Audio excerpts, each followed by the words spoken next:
আপনারা কি জানেন বারমুডা ট্রায়াঙ্গেল পৃথিবীর এমন এক ভয়ানক প্লেস যেখান দিয়ে যত জাহাজ গেছে তার মধ্যে কোনো জাহাজ আজ পর্যন্ত ফিরে আসতে পারেনি। এমনও বলা হয় গত 100 বছরে এখান থেকে 175টারও বেশি জাহাজ গায়েব হয়ে গেছে।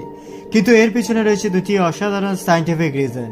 প্রথমটা হচ্ছে এখানে হেক্সাগোনাল নামে এক ধরনের মেঘ পাওয়া যায়।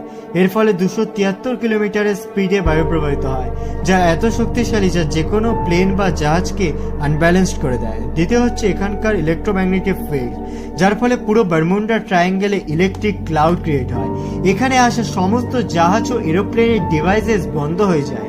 এর কানেকশন বেস স্টেশনের সঙ্গে সম্পূর্ণ বিচ্ছিন্ন হয়।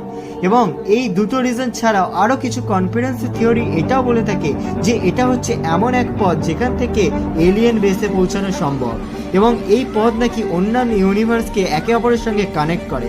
এর ব্যাপারে ডিটেল ভিডিও পেতে আমাদের চ্যানেলকে সাবস্ক্রাইব করে কমেন্টে ইয়েস লিখুন।